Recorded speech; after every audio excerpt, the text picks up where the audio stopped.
Yeah, I mean, we don't really need that much of an introduction, I think. I mean, everyone, I believe, listening here knows Noir. Everyone's part of mostly everyone, I guess, is part of the Inverse family. You're all invaders. It's been a very exciting 6 months. It's kind of gone quickly. A lot of stuff has happened. Yeah, and it's also been great to see it grow. It starts seeing Slock like go off and create a new UI to benefit the DAO has been huge. And we know that stuff is happening behind the scenes, and obviously everyone's looking forward to Governor Charlie coming out and seeing what else we can come up with. So I think mainly, and correct me if I'm wrong, anyone, but really this is just to get like some feedback from Na about the direction of Inverse, and also to answer some of the questions I guess some of you have had but maybe haven't been answered in the past. So I have a bunch of questions here. I don't even know who asked them. And they're kind of randomly distributed. But I think I'll start with pretty important one. This is for Noir. What is the roadmap and vision / future for Inverse? Right. So that's actually a great question. Before I answer this question, I also want to point out that I think the answer to this question also depends, kind of a similar question on a much larger scale. What is the vision for DeFi in like 5 years? I feel like we don't even discuss that almost at all in this, like in the entire space. People have speculations, like what is it going to be? Because if DeFi is going to look like something in 5 years, we're probably going to be very similar to that, no matter what we do. So let me first start with my own vision for DeFi as a whole. My vision, my personal, this is purely speculative, right? It's not like this is definitely going to happen or anything like that. So my vision is we're going to have these mainly retail-focused products that replace existing retail financial services. So mainly banking, exchanges. Exchanges are going to become more retail-focused. Like, for example, when you look at Uniswap, I imagine that retail, and that's also a trend that's happening outside of DeFi in even the stock market, on Robinhood, etc. Retail is getting more into finance. So with that happening, there's going to be more value in offering retail services. So I think a lot of people when you look at Aave, for example, they're trying to offer some institutional services which is what they call Aave Pro. I think we're going to be probably doing the opposite. I think retail is extremely under I don't know. I would say retail is going to be expanding in the future in terms of financial services demand in the next few years, and I think we're going to be focusing on that. So in more details, I think what we're going to be doing, in my view, is rebuilding personal banking in particular. So we're not going to be offering every single retail financial service. I think a focus on banking is what I expect. Of course, this is my personal vision, so the DAO can take a completely different approach. But so personal banking with a big focus on borrowing services. So not necessarily lending and yield. And a lot of people in the DAO would disagree with me because we started off first with DCAbles, which is a purely yield product.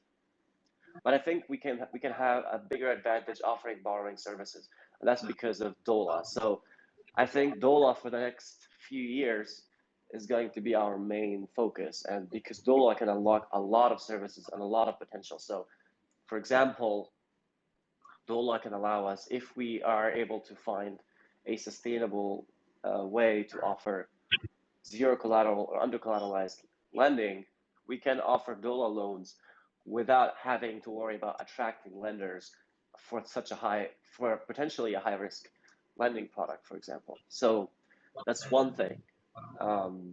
DOLA is extremely powerful in the sense that it gives us control over borrowing rates, so we can offer any kind of terms we want without, again, worrying about liquidity and lending and attracting lenders.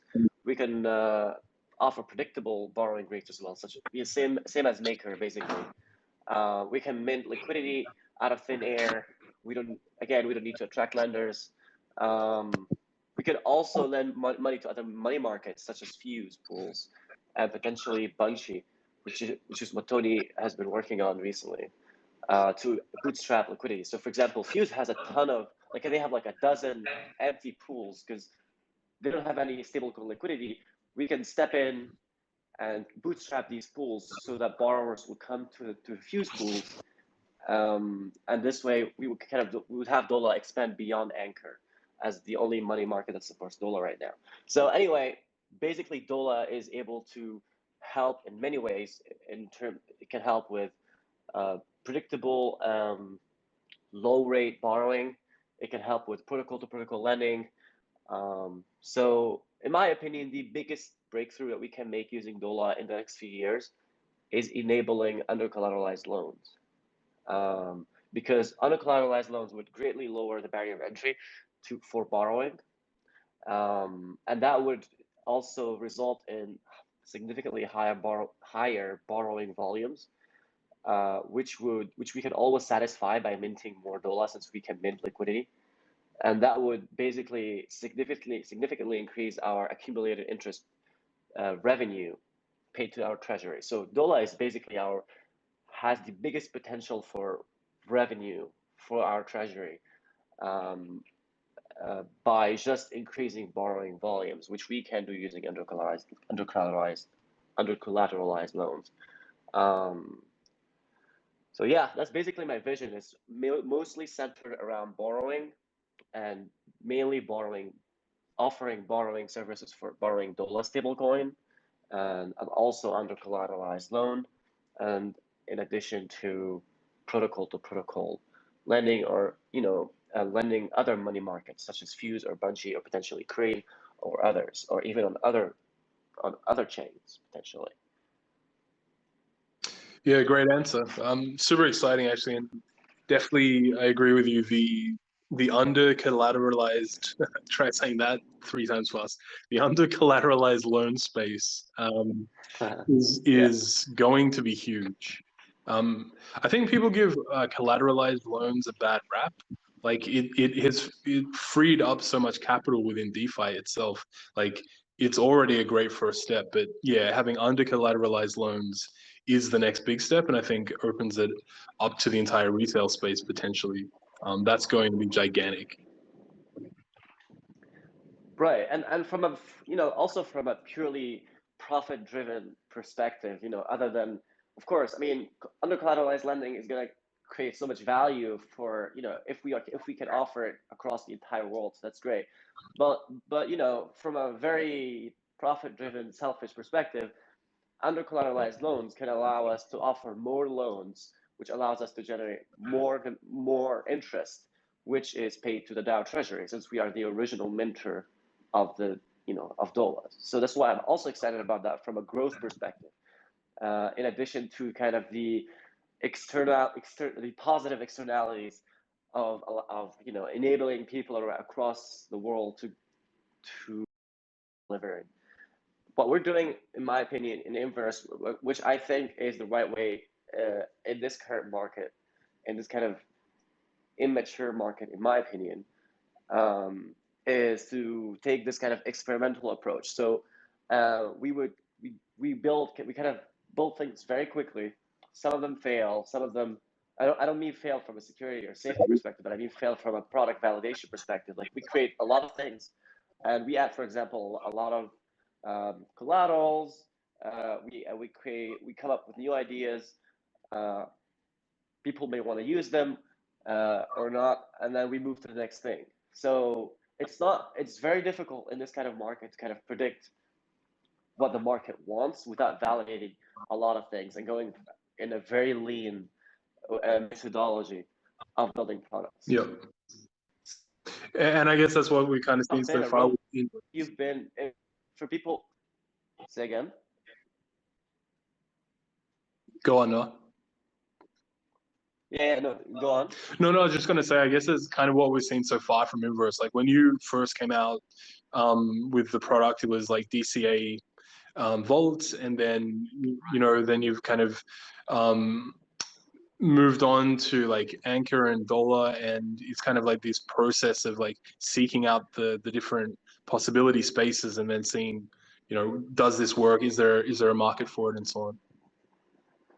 Right, and back then, if you remember, I had written a Twitter thread about experimenting and basically trying to come up with new ideas, because it's really difficult. Like we are in a very, very early phase, in my opinion, in DeFi. It's only been a couple of years so far since DeFi has been a thing.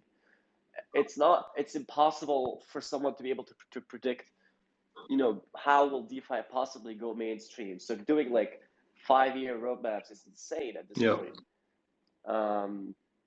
But yeah, and also, yeah, I mean, as you said, exactly, like DCA vaults, which we still offer right now, are extremely different from what we have now. Mainly, what we're focusing mainly now on.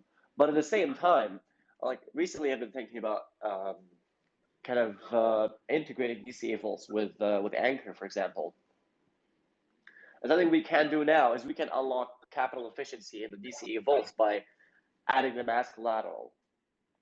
So people will be able to borrow while generating interest. So that's something that we had not thought about at all before. Yeah. And that's what I'm saying. Like it's extremely important to disregard the like having roadmaps right now. It's just impossible to come up with these ideas by just sitting down and coming up with a roadmap.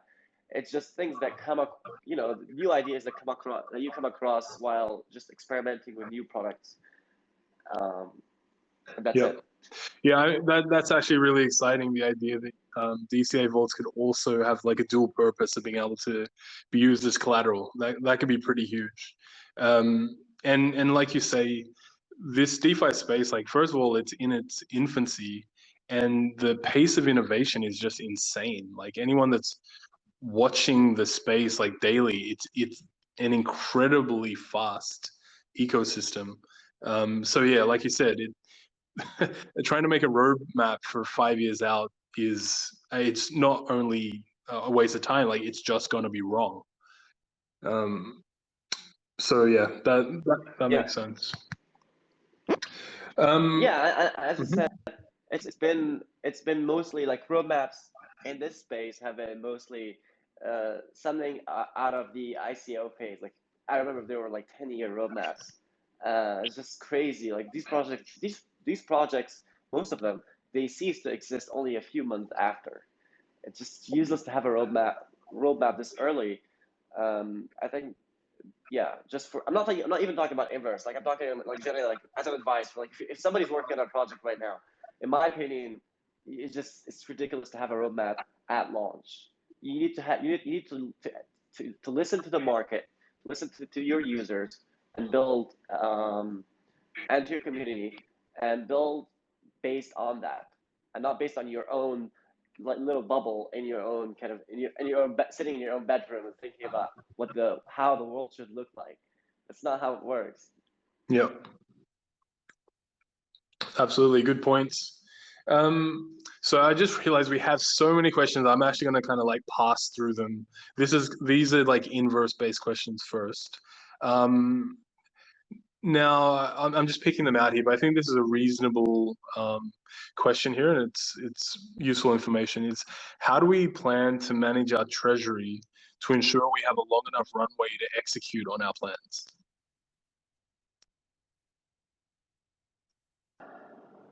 All right. So I think this really there are two ways of doing this, in my opinion. And one of them I kind of already mentioned, which is basically maximizing our sources of revenue, as particularly stable revenue. So, and that is mainly Dola, and that's why I'm almost obsessed with dollar recently.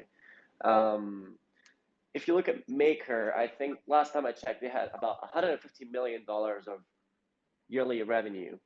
And that is basically mostly, if not all of it, is from DAI interest paid by borrowers.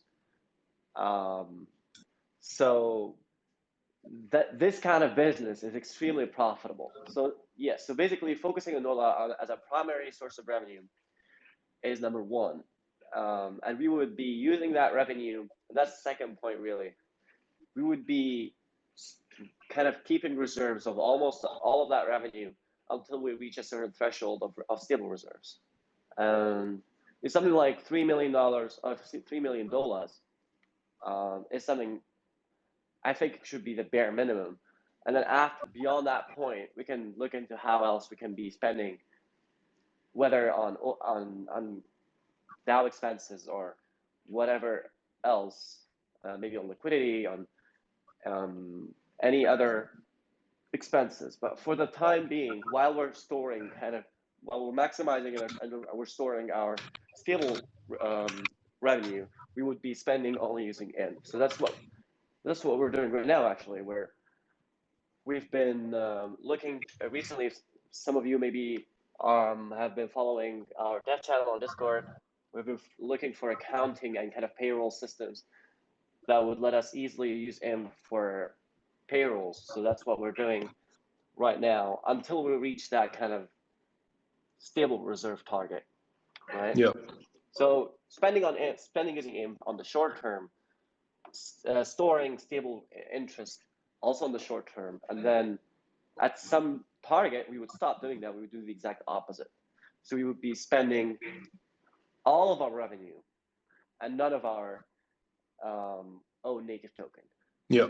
So that's kind of the goal on the long term.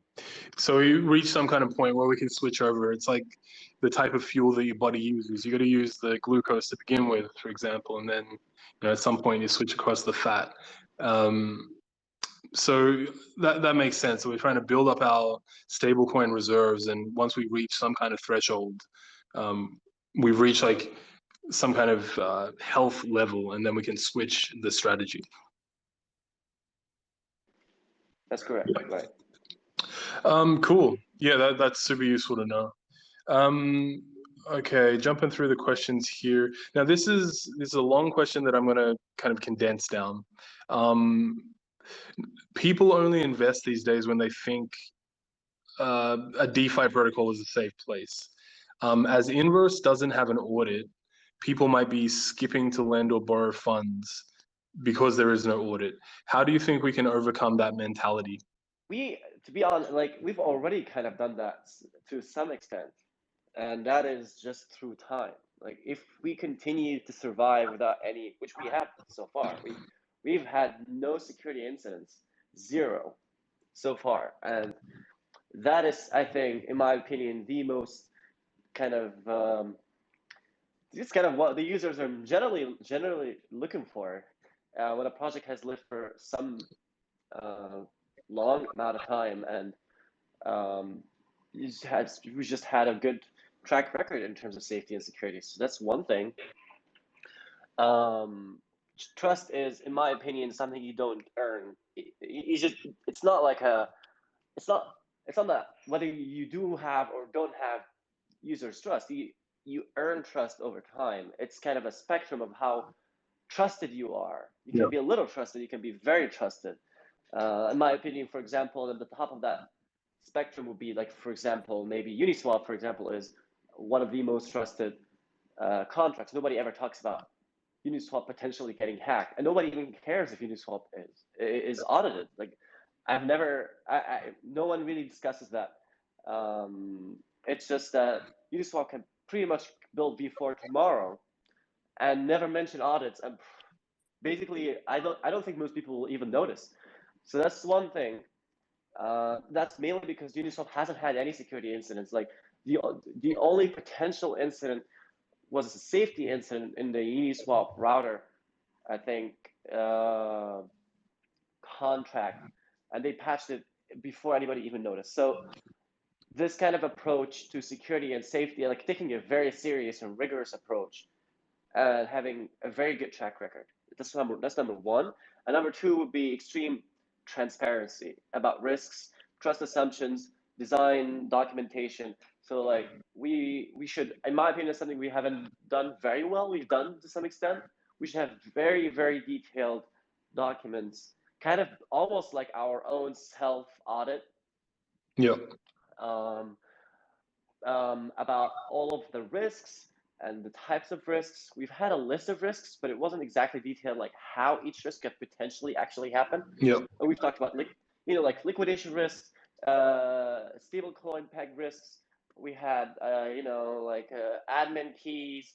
We talked about all of these on our docs, but I think we should do a better job, this kind of detailing these risks, and also what trust assumptions there are, who has what power over the protocol, like what powers does even the DAO have, and if the DAO wants to use these powers, like is there some kind of time lock? Of course there is.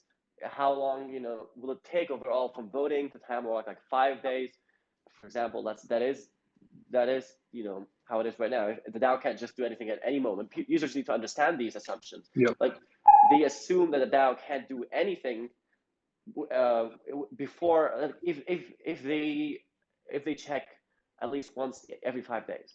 So that's assumption. Yeah, and like you say, a good job on that. Sorry, go on. So so MakerDAO has extremely detailed design documentations, and I'm not talking about just about like contract documentations, like how the system is designed to achieve certain goals. That's something we haven't done very well so far. Could be a good internal project, actually.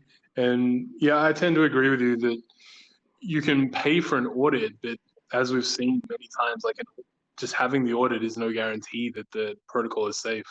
Really, the track record of safety over time is your best heuristic for like whether a protocol is robust and safe. And we've had that so far. Right, and also we've also been doing bounties for plenty of new contracts we've been using. It's just that just for some people here would be wondering like what's wrong with audits, like why wouldn't we be doing audits? And by the way, this is my own personal opinion, like some others in the DAO might disagree, and potentially, just as a disclaimer, we might have audits. It's not up to me necessarily, but my personal issue with audits is that they create a false sense of security. And usually what happens is some new project comes up and they want to attract a lot of capital very quickly, and they use audits as a marketing tactic or marketing material.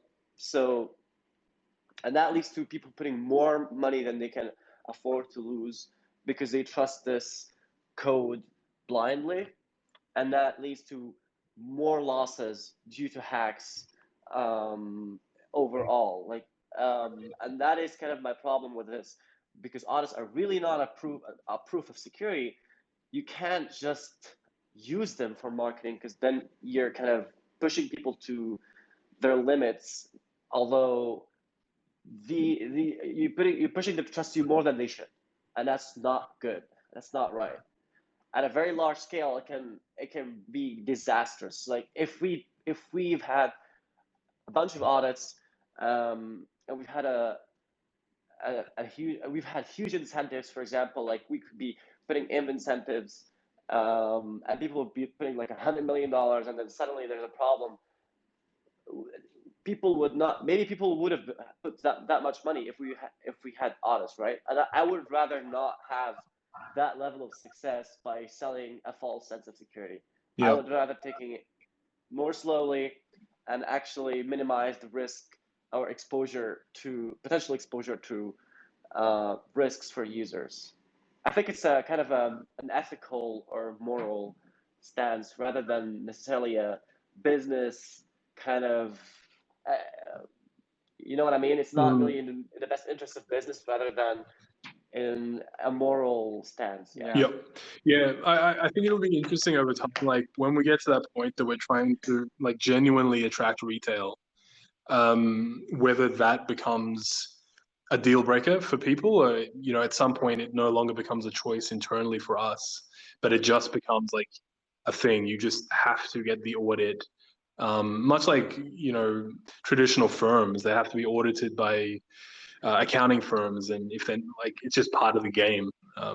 It might end up being like that, but in the short term, like I agree with that stance. And the proof is in the pudding. Yeah, I think having an audit eventually, after we've already been battle tested, would be something I might understand. I think that would be more acceptable. I think the problem is just is auditing something before it's battle tested. That's really the most severe in terms of potential risk for users. Yep, yeah. Totally agree. Totally. From the user perspective, I also wanted to say that usually it's the bad news that gets shared the most. So people are always quite scared that, oh, this got hacked, or there was an exploit. There's not much talk about the protocols that are safe, that weren't hacked yet. and yeah, exactly. And also, like, yeah, we can have an audit, but it's not like the user will go and read the audit. They just, oh, there is an audit, that's it. They don't really do anything with it. So it's also like right. When it comes to doc, but even if they read the audit, the problem is that they're only going to find the issues that the auditor. Yeah, definitely did. So like, even if you read it, trust me, like, it's not just because someone has an audit and they good enough. It needs to be tested with the assumption. It needs to be battle tested in the market with the assumption that it is insecure. Yeah, totally. Yeah. Cool. I think we covered the audits. So next, I'm not going to throw the softball question, why is it called inverse? We're going to move on to a question regarding Tony. And like Tony, you can answer this if you want, or otherwise, Noah, I guess you can answer for him. So the question is, when will Tony be joining Inverse full-time, and what will his first area of focus be? I'm not sure if Tony will want to. I know Tony is here. Okay, let me try to answer to the best of my knowledge. So, okay, just a second. He's texting me on Discord. I think Tony is really remaining anon, so we might just get all right. Sexy. So no, he's trying to. I think he's trying to join Tony in. Texted me on Discord, and he asked me if I can make him a speaker. But it's I think Noor, you can. I've been inviting him so far. Don't you have to? Do you have to request or something? No, I can invite him. Well, I have been actually. All right. So while I try to invite him back, let me try and answer to the best of my knowledge. So the primary focus of Tony would be Swirl, which has been his own product, which was acquired or merged with Inverse recently. I think I'm not entirely sure when. As far as I know, the ETA was this month. Might be delayed maybe next month. That's really something Tony should be asked. But in terms of his role with Swirl, I think Swirl will be a very interesting product on, not necessarily on Ethereum. That's my personal, by the way, this is my personal opinion. It's not necessarily Tony's, but Swirl would be very interesting as a DCA product on other chains. Like, for example, Polygon, or potentially layer 2s such as Optimism, etc. Because with low gas fees, we are able to do DCA on very short intervals. So for example, every minute would be very interesting. So imagine you have set amount of BTC or WBTC, and you want to DCA the entire amount over like a week, every single minute. We can do that on Polygon, for example, right now. because the fees are low enough to be able to send a transaction every single minute. So because that would be the requirement, of course. We're able to DCA all users in a single transaction, but we would have to do that every single minute. So I think that would be very powerful. This kind of product does not exist right now. It would be also very powerful for treasuries who are looking to slowly kind of convert some of their native token to other tokens without kind of destroying their price, and also in a very automated way.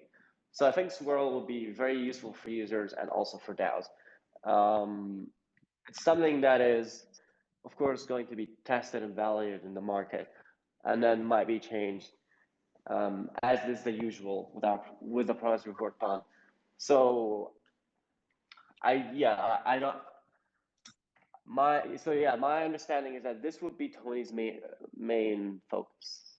Of course, that is also something that is up to both Tony and the rest of the DAO. But yeah, that's just my understanding. Yeah. And maybe Tony will correct me. Maybe I said something that is not factual. Maybe I will be corrected later by Tony. Just a disclaimer. Okay. Cool. Could you try to add Tony as a speaker one more time, because he said he didn't get any notification. This is interesting. I've been trying for a while, like at least 10 times. Really? But I keep trying now. Let me try one more. He's not here now, I think. Yeah, he's listening. Oh no, he's invited. There is an invite. There isn't. Okay. It says here cancel invite, so there is an invite. All right. Well, we'll see what happens. It's okay if you somehow can't get the invite or what have you. Let's move on. Okay, got another inverse question here, and this one is: many delegates have done nothing for months. Do we have any plans to remove inactive delegates, and will we add new ones? That's great. Actually, there are no delegates right now, and that is because of the XM transition. So right now, there are no, as far as I'm concerned, there are no addresses that are able to propose governance proposals other than myself. And I'm very clear, and I'm very transparent about that. And that was actually decided informally between the DAO members. We've had this discussion before in the war room before launching the XN market. We had to make a choice, and that choice was between basically a de facto suspension of governance or delaying XM until Governor Charlie is deployed, because users who are in XM, who are staking IMP right now, are not able to delegate or vote. And basically, I think at this point, most people are staked. And including myself, I have some tokens that are staked and some that I use for voting. So basically, the plan is there's gonna have to be some kind of a renaissance for this whole delegate process after Governor Charlie, because right now there's no way for somebody to earn delegations or become a delegate because everyone is unable to delegate. So basically the plan is Governor Charlie is going to be deployed. People who are staked will be able to vote and delegate. Actually, not only that, they will be delegating their existing delegates. So they will return to be delegating their existing delegates without any further action. So delegates who used to be delegates will actually suddenly become delegates again, and they will their powers will immediately return to them after Governor Charlie. And then we're gonna have to, and then we can actually start the kind of like competitive process that we used to have between delegates. Like we had people pitching themselves as delegates. We've had debates. We have plans for even like live debates, like live video debates between delegates. So all of that can't happen right now because delegates can't really pitch for anything. They can't really collect votes right now. Soon after Governor Charlie is deployed, that will be possible again. Okay, and so I guess then the follow-up question here is literally when Gov Charlie? Right. So there is actually I would say a minor issue with Governor Charlie right now, and that is well, at least it's an issue. It's a personal issue rather than an issue with Governor Charlie. I think Governor Charlie is a little too complex for my taste in its current state. So it was actually, the contract wasn't written by myself. It was written by Avius, who is also a contributor, right? Many people here probably already know him. And it's an incredibly flexible. It's probably the most flexible governance framework I've ever seen, or that has ever been built.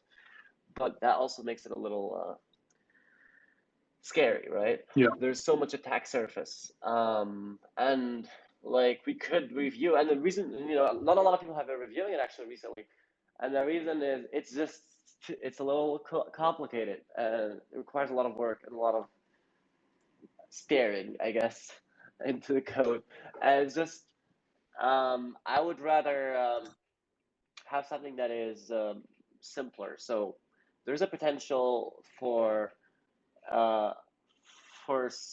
it to be maybe re-implemented or kind of you would reduce some of its features, and that is what's taking a little bit of time. So I can't really give an ETA on this, but right now we don't really have.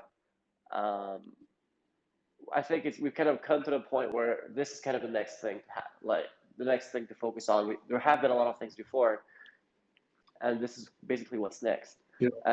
It's our focus. It's our primary focus right now because we really need to actually get to an actual stable governance again. So hopefully, hopefully weeks, not months. Yeah. Is all I can say. So does that mean in the short term, in terms of governance, given that you're the one that can make proposals, the way that things should be working, like if something needs to go ahead before Gov Charlie, we basically need to like put it into the war room, gather support, and then get to the point where we ask you to put it to a proposal. Right, and to be completely fair, this is not definitely not the ideal way of how things should happen. It's definitely not the way I would prefer it to be. So, because a lot of other this is basically a rough consensus, right? We're just doing rough consensus in the war room, and I just submit it. Basically, the same thing as me having an admin key with a 5-day time lock. Yeah. Since there's no one out there who is able to kind of oppose my votes right now. And I think this is something that should be very clear to every stakeholder in Inverse, right? And that doesn't only include in holders, it also includes depositors in Anchor and in Volts, who I can in some way affect with my voting power. We're very clear about this. We're very transparent about this. There's no this is hopefully a very temporary situation. But yes, so currently it's basically a rough consensus. Yep. Okay, I mean that makes sense. We can get stuff into the war room, discuss it, and hash it out there, and then I guess we either ask you to make the proposal, or we can put stuff like minor stuff to snapshots. Right, exactly. Contentious stuff, I would say, should be put on snapshots at least. Yeah. As long as they're for this short duration of time, just having contentious stuff voted on would still be, in my opinion, important. Yeah. So I just got a question came through in the Discord. I'm just going to throw this one in there. And this is with Optimism out and Synthetics already launching there. Would that be another option for us besides Polygon or as well as Polygon? Well, right now we're not really on Polygon. We just have we just bridged the ETH token Polygon and Binance Smart Chain. So, and we haven't even put liquidity there. I haven't been following what's going on there, to be honest. I don't think he can. I don't think the token is even on any, you know, exchange like DEX or anything. But to answer your question, I am interested in. I think optimism and arbitrum are both very interesting. I don't know. I'm not sure about how we should be, if we should be making a bet already on either of them. And this is, like there's always like we're kind of a small protocol and a small governance and a small DAO. So like DAOs our size usually they do make these bets, right? Like if you look at Cream, they're launching in every single like chain, like Phantom and Polygon, I think, and Binance Smart Chain, like, everywhere. They're just kind of expanding to every single chain, just trying to kind of take whatever borrowing and lending demand there is anywhere. Same for sushi. Like, I don't know if we should be doing that. I think what these projects are basically doing is they're not like they're trying to they're kind of expanding. I think they're trying to expand in terms of on the very short term. Like on the long term, projects that will really kind of win, in my opinion, are the ones with actual significant kind of innovative products. So I would rather spend the time and effort and resources on coming up with new products and launching them on Ethereum than just trying to bet on every single layer two and deploy and maintain our products there. Does that make sense? I think on the short term, I think a focus on Ethereum is still actually worth it. And I think a lot of people wouldn't really agree with that, but I think it doesn't really matter what chains we're on, as long as we create something that users want and they will come to the product. And then after that point, we can actually expand to other chain since you kind of made it at that point. Like for example, you look at Uniswap v3, that's what's going on there. Like Uni v3 is clearly very useful. And to the point where people have been literally begging them to deploy on Arbitrum. So that's kind of the position I want the kind of like our products to kind of reach, right? Before we go multi-chain. Like that kind of utility, if that makes sense. The next question is regarding our UI. So obviously, I think most people have seen like the new interface that Slock built. It's gotten like amazing responses so far. Everyone's really, really happy with it. I'm kind of condensing a few questions here into one, but yes, do we have the plan to move officially to the new UI? And if so, when? Yes, and basically anytime now. Like it's almost ready. I love the. By the way, I don't even use like inverse.finance website anymore or web app anymore. Like I'm using Slock's interface every day. So yeah, I'm extremely excited. Honestly, like I wrote most of the code for the existing original interface myself, and this one is just 10x better. I tweeted that before. I can't wait to have it there. From last time I talked to Slock, which is basically today, we're basically in the process of catching bugs, and because I'm also using it every day, and a couple other people are, we're kind of finding little tiny bugs every day.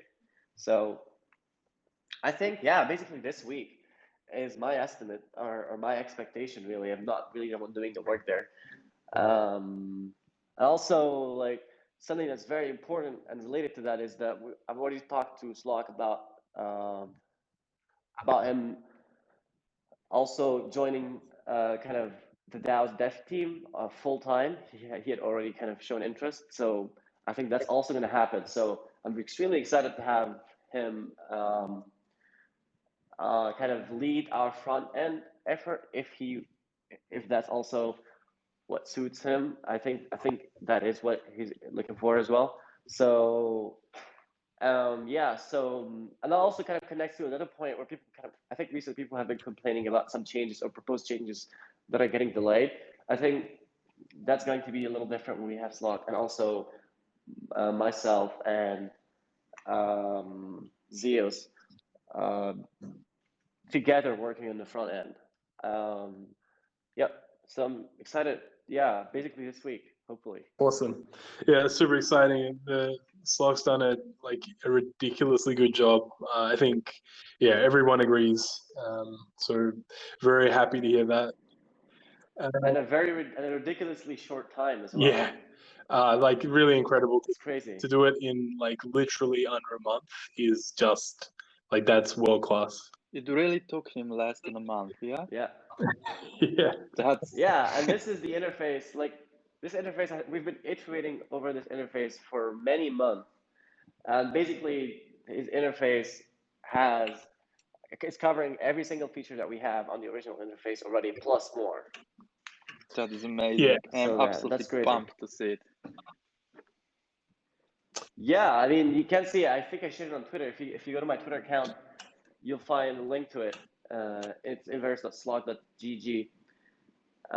You can use it right now. It's just not on the official interface. Yeah, nice. Yeah. Cannot wait for that. Super exciting. I think it's like going to add that like little extra layer of professionalism that like the underlying code really deserves. And I think it'll help new visitors like see how good the products are and like how good the products can be. I think it matches what's happening behind the scenes. So really excited for that. Super shout outs to Sock for that.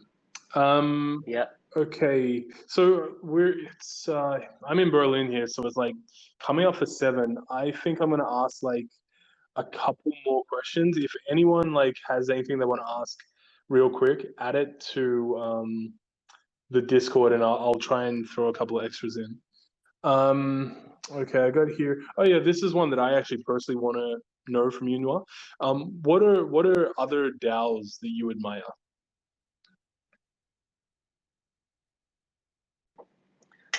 Okay, that's a tough one. So,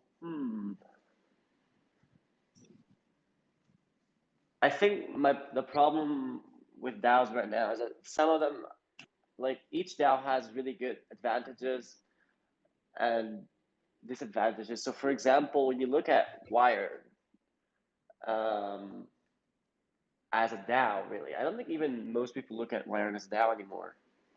Maybe they do. Maybe I'm wrong. But like, there is a huge sense of community. There are a lot of contributors. There are a lot of contributors, really. A lot of work being done. It's very efficient, but there's not really any sense of ownership there, right? Like if you own the Wi-Fi token, you don't really have any actual power unless you're an actual core contributor or a whale. But even if you are a whale, like core contributors have the potential to completely ignore snapshot votes. So that's something that makes me. I'm sorry, I don't mean to like. I don't mean to talk shit about Wi-Fi. It's just my honest opinion. As I said, they're extremely efficient. They've been doing amazing work. But then when you look at other on-chain DAOs, such as Compound or Uniswap, which we share almost the exact same code for our governance. Yeah, I mean, it's theoretically on-chain decentralized governance, but really in practice, it's completely controlled by a number of VCs and early investors and founders. The token distribution is flawed. So it's very difficult, honestly. Like most projects right now who have amazing communities and good token distribution are using off-chain governance, which I don't even consider governance personally. I consider feature request tokens, as I mentioned before on Twitter. So that's why I've been like, for something that I hope would happen is communities like Wired and Sushi, if they move to on-chain governance, in my opinion, that would add a ton of value to not only to the DAO, but also to their native token. Like there is a value in actually having direct power and ownership over the protocol without anyone's permission and without any gatekeepers, who would be multi-sig signers in this case, right? And also would add a lot of value to kind of like the safety assumptions or trust assumptions of the protocol from a user's perspective. Like users know, in our case, that there is not any single person on the planet who's able to control or take away their funds. Not even a small set of people. And that is not only because there's no multi-sig, but also because there is an actual, at least until recently, okay, but there's an actually distributed, widely distributed token distribution. So I think on-chain governance and token distribution and a powerful community and a good product are kind of the criteria for how I define a great DAO. Yep. And honestly, I haven't seen anyone that has all of them so far. Of course, except for Inverse. But yeah, that's my very biased opinion. Cool. That's interesting to know. So I got a couple of questions coming up here. One is, okay, this should be reasonably easy, I guess. How many devs are working on Inverse? And I guess that includes front and back end. Honestly, a lot of people are working on Inverse, and a lot of people are no longer working. Some people have contributed in very different capacities. There's still not a core team. There's still no private rooms or dev team rooms or chat rooms. It's basically a bunch of contributors so far. We're going to be changing that. I think the core people who are going to be the core team members, as far as I know, are going to be Tony, Slot, Avius. I'm talking about dev team, of course. I think. Well, I'm talking about. Okay, these are their usernames. I don't know everyone's actual real names. So there's Mas, I think, and myself. That's basically about, I think, 4 or 5 people, right? And they will be working in different capacities. Not everyone is going to be working full time. Some of them have other jobs. But yeah, I think the current, like this number of people is actually is actually pretty much more than we need right now. I think most of the work that we need right now is marketing, partnerships, because we haven't been doing any of that for the first few months of Inverse, and ideation for new products or integration or kinds of integrations that will benefit us from a business perspective, but also like coming up with new protocols. And not every dev has that potential. I think that's what kind of we're missing, and I think that's what very few people and many and some of these people do exist in the DAO have the capacity for, kind of trying to find completely new ideas while completely disregarding the kind of the existing standards in the in the space. Yeah. DCA product, I think, in my opinion, was an example of a product that people thought could happen but didn't really believe. Well, people thought about but didn't believe could happen from a technical perspective, like the yield DCA. Yeah. For technical reasons, like I remember when it was launched back then, and I was on Lobster DAO chat room, like everybody was extremely skeptical because like they thought we were doing it in a specific way that would obviously not work.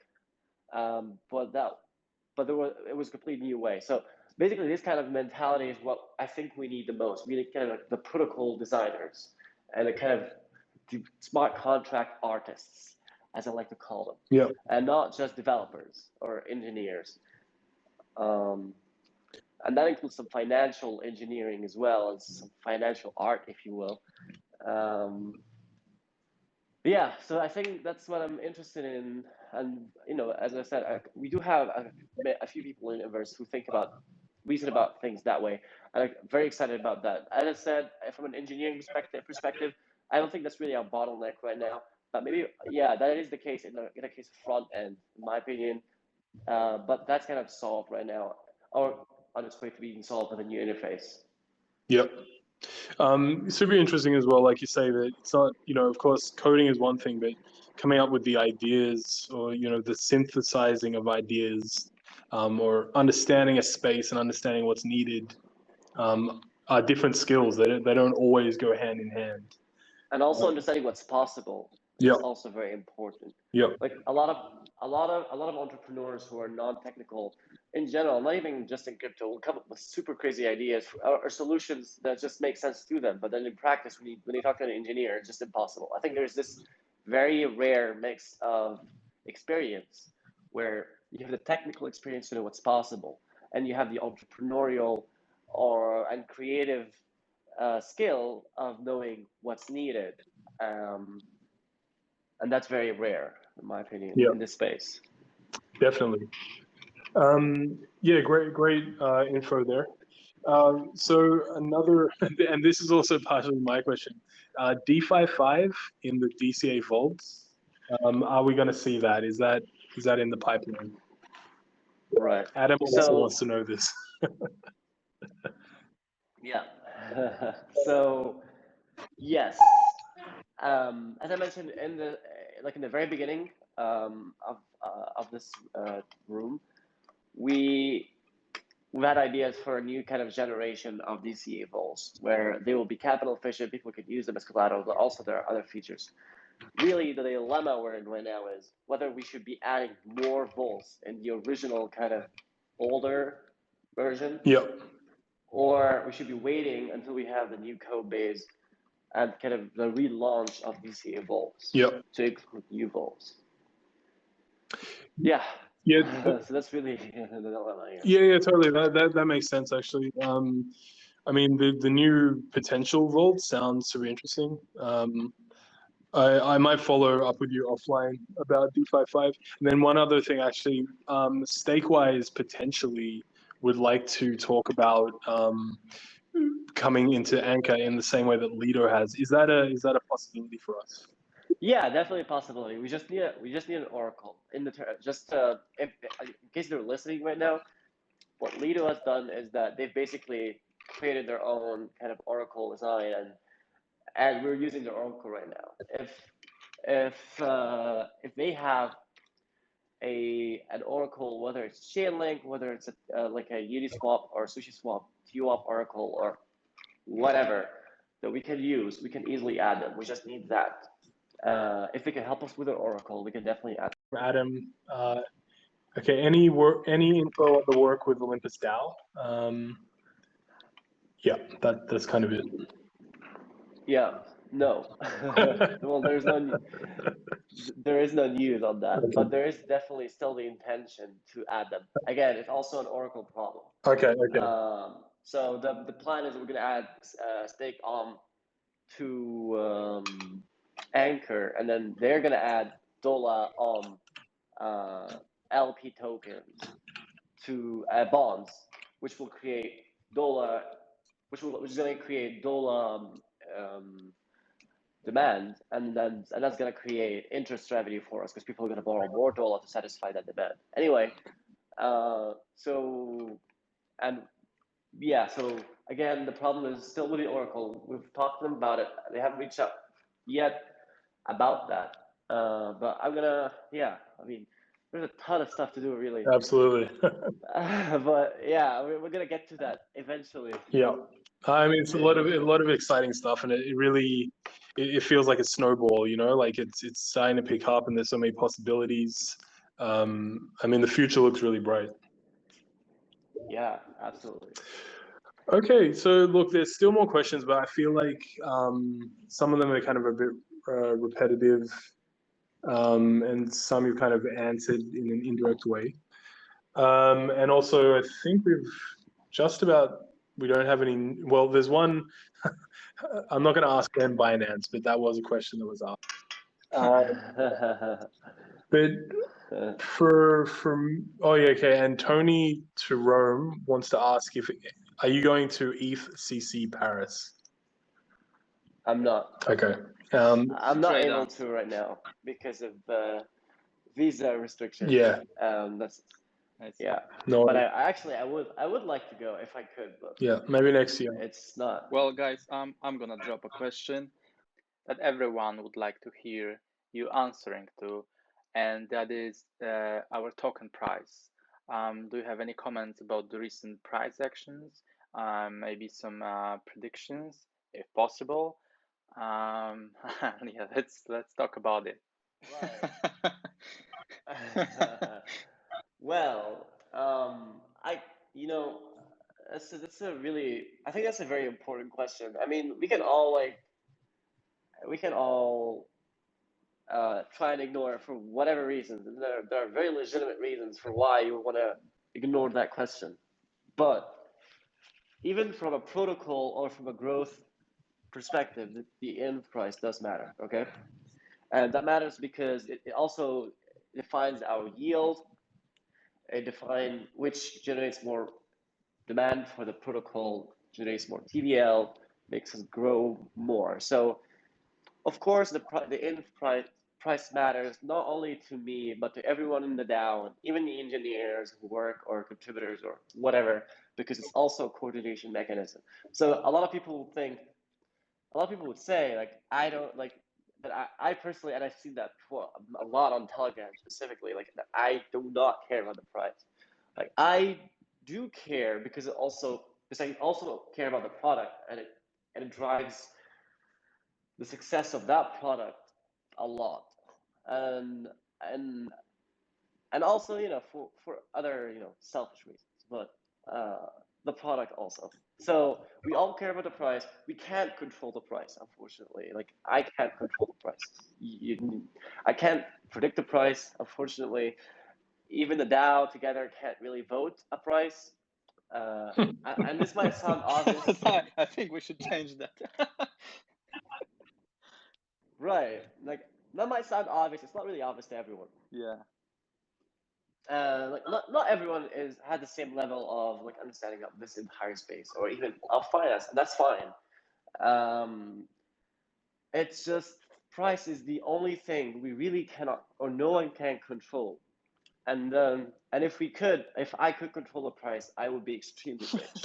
Like I wish I could predict the price 1 minute into the future. I'll probably be more like richer than Jeff Bezos or whatever. But yeah, so just to be clear, we all care about the price, but we can't really change it. We can't really predict it. We can just do whatever what we do best, which is building. We expect the market. If we build something useful and if we make sure everybody knows about it, we expect the market to reward us in its own way, right? Or to also recognize our work, to kind of recognize the value in our work as well and the potential value in it. So yeah, really, it's all about in my opinion, it's all about the product that differentiates. Like in the current market, really, there are a ton of coins and tokens and all that. Like the ones that really live beyond a few months in the future. Well, aside from the very few meme coins that do survive, like, does anybody remember Based? Yeah, I remember. Like that was a very popular meme coin for a couple months, I think, and it kind of died. And Based was okay. It was fine, but it really, well, kind of, yeah. But it was okay. It just didn't survive because there wasn't really any obvious value in its own community or kind of any product that it's actually offering to the world. And that's really what drives long-term value, in my opinion. And I'm not saying, of course, this is not saying that because we built, this is not any kind of advice, like, especially financial. Like, I'm not saying we will succeed at doing good products. Okay, this is also important to note. Like, we're trying, but it's not how it works. We could fail, right? Like, it's not like we know exactly what we're doing, or anybody for that matter. If you're holding a token with an expectation that we will drive its value up, you should rethink that based on more factual or better assumptions. But yeah, that's it really. I think I talked really fairly enough about that. But yeah.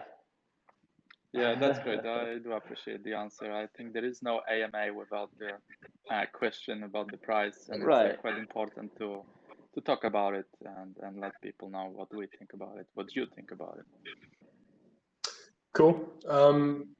Well, I think that's been great. Like I think a really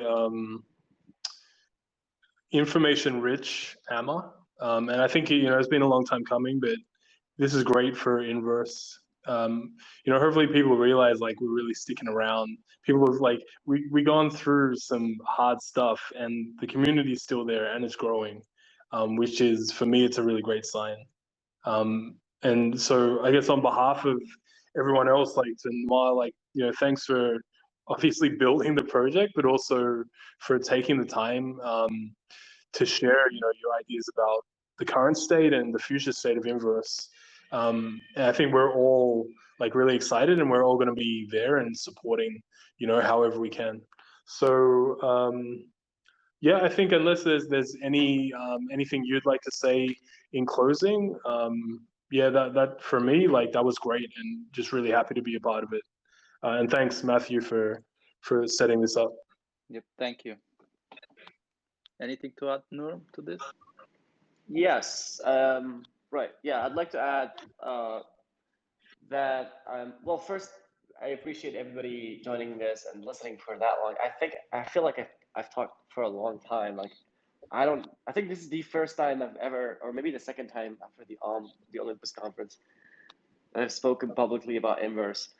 And I just want to point out that what Inverse, I want to say like what Inverse means to me personally, and Inverse really is not just a product. I don't consider it a product or a DAO or a protocol or a token only. There is really I think what really makes Inverse in its current state most special is really the people in it, and that includes contributors, just like really people like just people who I talk to every single day on Discord, on Telegram, on Twitter. Like, I just want to say that like I look forward really to like the next few years like working on Inverse. Like that's really, I think the way I think of Inverse is that it's really my long-term ambition to work with you guys, right? People may look at short-term, like price action or TVL or growth, or lack thereof at some point in the past, and might become a little pessimistic, for example, because of that. In my view, these are like this. Like it hasn't even been a whole year since Inverse has been launched, and I look forward to another 5. Really, I think when you look at other communities or protocols, you look at Synthetics, for example, and Maker, like it took them a long time to get to where they are now, right? And this is really what I look forward to. And I feel like I'm very kind of privileged and lucky to have the privilege to actually work with very, very talented, ambitious, and very excited people in the DAO for the next few years potentially. I just hope that everybody will stay there. I think a lot of people have already left, not only in Inverse, but in the entire kind of DeFi space, and that's fine. But at least those who are staying, maybe for the next 5 years, or more, I look forward to work with all of you.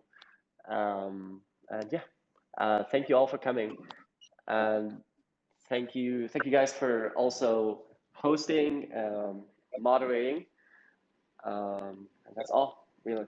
Excellent. Virtual round of applause from everyone. Yeah.